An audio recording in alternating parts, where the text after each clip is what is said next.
If a single tree delivered more nutrition than supplements, clean drinking water, fed animals, and improved soil, and required no fertilizer, no patents, and no annual purchases, would it ever be allowed into industrial agriculture, or would it quietly disappear? There is a tree growing in 82 countries right now that contains 7 times more vitamin C than an orange. Not per pound, per leaf. It produces food, medicine, water purification, and animal feed, all from a single root system. In 1997, it was called the most nutritious plant on Earth by researchers at the University of Nairobi. Scientists claimed it could solve malnutrition in developing nations within a generation. By 2024, you've probably never heard of it. The tree is called Moringa oleifera, and the story of why the world's most nutrient-dense crop was never integrated into Western agriculture is the story of what happens when a solution threatens more than one industry at once. The science is settled, peer-reviewed, documented, verified by WHO and every agricultural institution that has studied it. Fresh Moringa leaves test at levels that seem fabricated. 7 times more vitamin C than oranges. 210 milligrams per 100 grams versus 30 in citrus. 4 times more calcium than milk.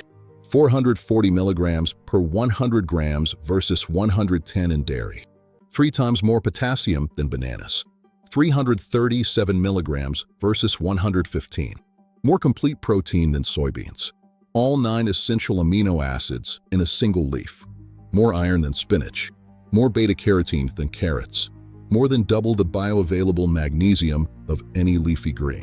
In 1992, research at the University of Nepal documented that a child eating 100 grams of fresh Moringa leaves daily would exceed recommended daily intake for 6 essential micronutrients. Just from leaves, not seeds, not roots, just the foliage that grows wild across Africa and Asia. But the question isn't whether these numbers are real. They are. The question is why a plant this nutrient-dense was promoted aggressively in NGO aid programs across sub-Saharan Africa for 30 years, but almost never reached Western supermarkets. If nutrition alone determined agricultural strategy, Moringa would be everywhere. Industrial agriculture doesn't optimize for nutrition. It optimizes for monoculture, patent control, and annual purchase cycles. Moringa disrupts that model. A single mature tree produces 200 to 800 pounds of edible leaves per year. It requires 0 chemical fertilizer, 0 irrigation after establishment. Its root system goes down 10 to 20 feet, deeper than almost any vegetable crop, pulling nutrients from soil layers untouched by shallow-rooted plants. It grows in 82 countries because it thrives in climates where conventional agriculture fails. Semi-arid zones, poor soils, salinity-stressed land. The exact conditions where industrial agriculture struggles most, Moringa accelerates. 1 tree feeds a family. You plant it once, harvest for 40 years.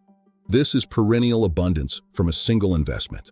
For most industrial crops, that's a business model problem.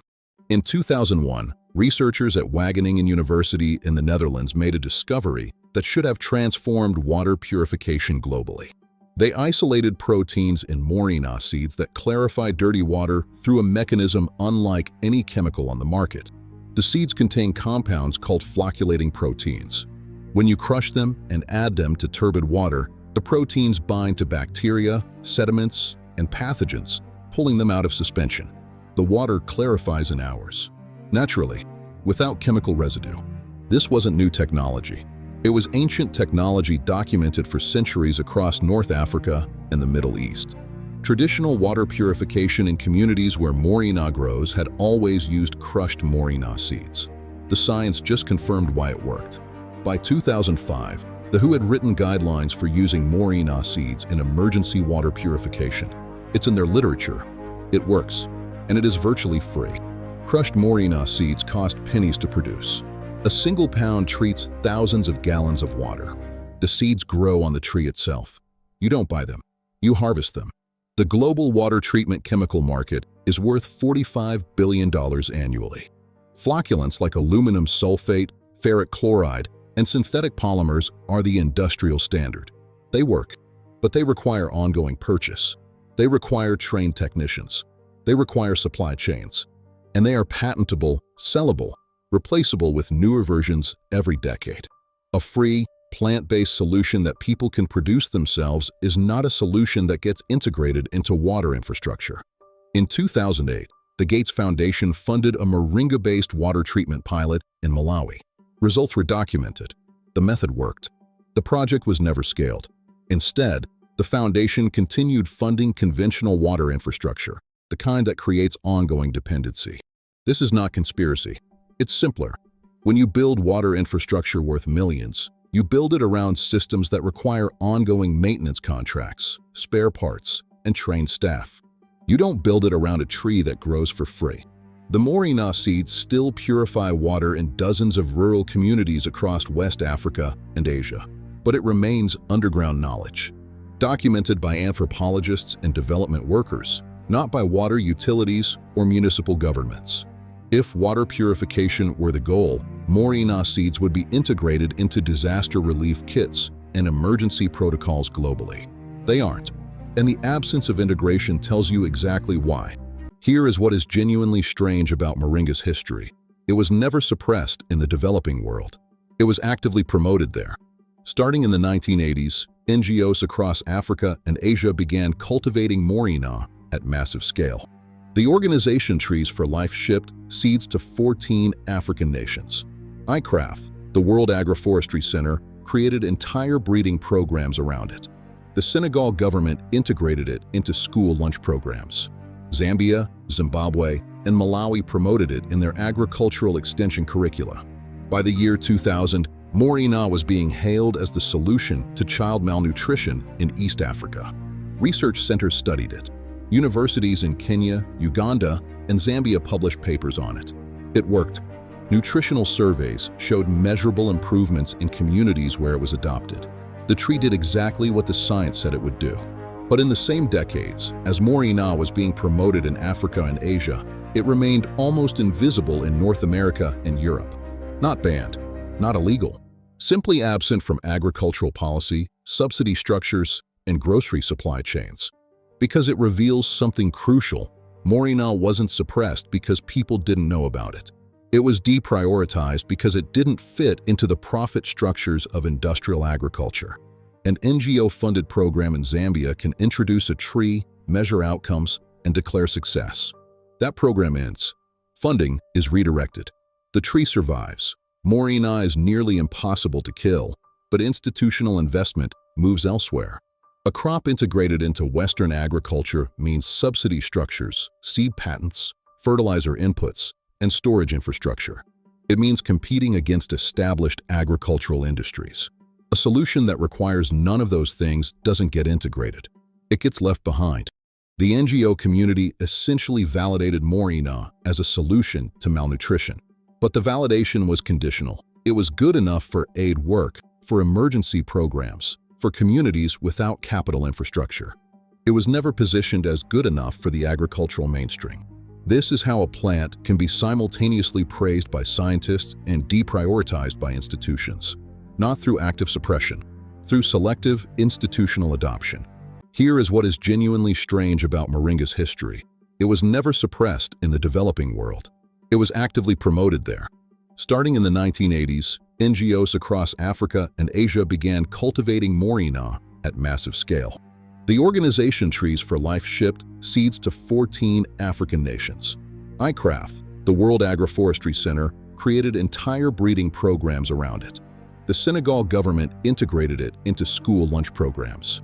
Zambia, Zimbabwe, and Malawi promoted it in their agricultural extension curricula. By the year 2000, Moringa was being hailed as the solution to child malnutrition in East Africa. Research centers studied it. Universities in Kenya, Uganda, and Zambia published papers on it. It worked. Nutritional surveys showed measurable improvements in communities where it was adopted.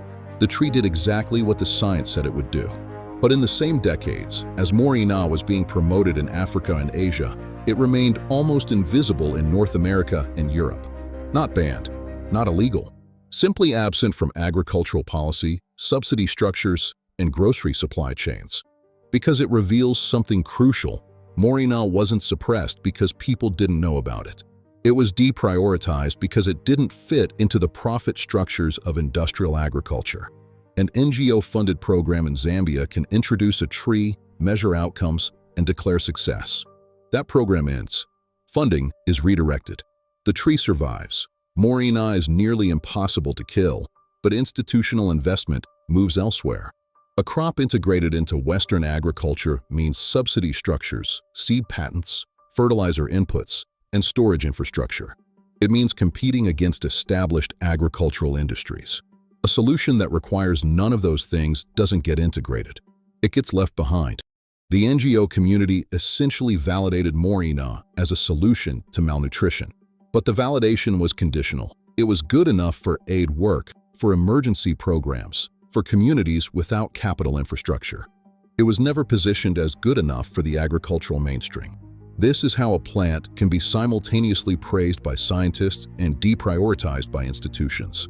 Not through active suppression, through selective institutional adoption. Moringa never actually disappeared.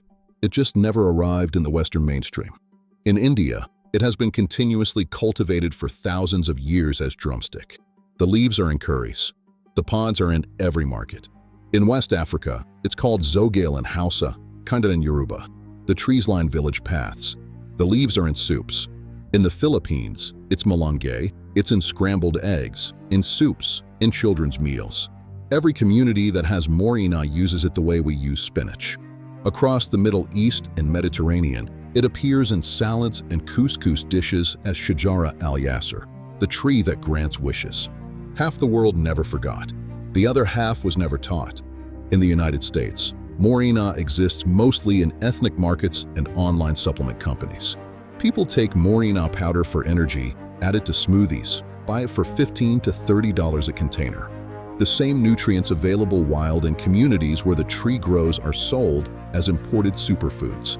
Climate models are unambiguous. The zones where conventional agriculture will fail first are the semi-arid regions. Rainfall declining, temperatures rising, soils degrading under intensive monoculture.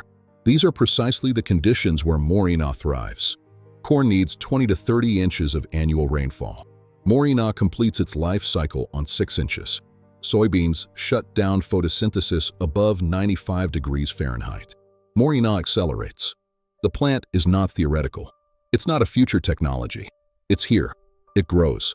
It produces. And it does so in exactly the climate zones where global food security is most threatened. In 2015, the UN released projections showing that by 2050, agricultural productivity in North Africa, the Middle East, and Central Asia would decline 20 to 40% due to climate change.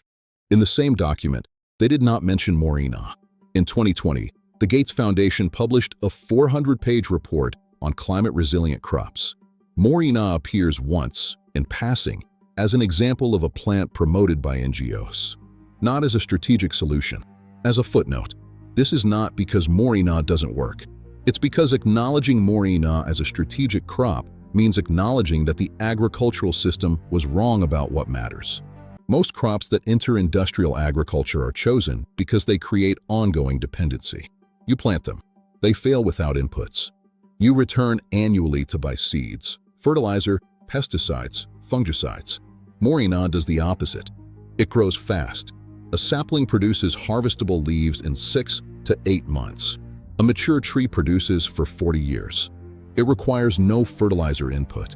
Its deep root system accesses nutrients untouched by most crops. Nitrogen-fixing bacteria in its root nodules mean it improves soil fertility as it grows. It produces leaves continuously. Unlike seasonal crops, Moringa yields 4 to 6 harvests per year in tropical zones, sometimes more. It cannot be patented. There is no corporate variety with sterility breeding. No genetically modified seed coat that dies after one season. Moringa propagates from cuttings. Anyone can grow the same tree forever from a single plant. It replaces multiple industries at once. The leaves are nutritional supplement, animal feed, and soil fertilizer in one. The seed oil can replace diesel. The seed cake is fertilizer. The roots have medicinal compounds. The wood is timber. This is not a crop. This is an entire agricultural ecosystem. In industrial economics, that's a problem.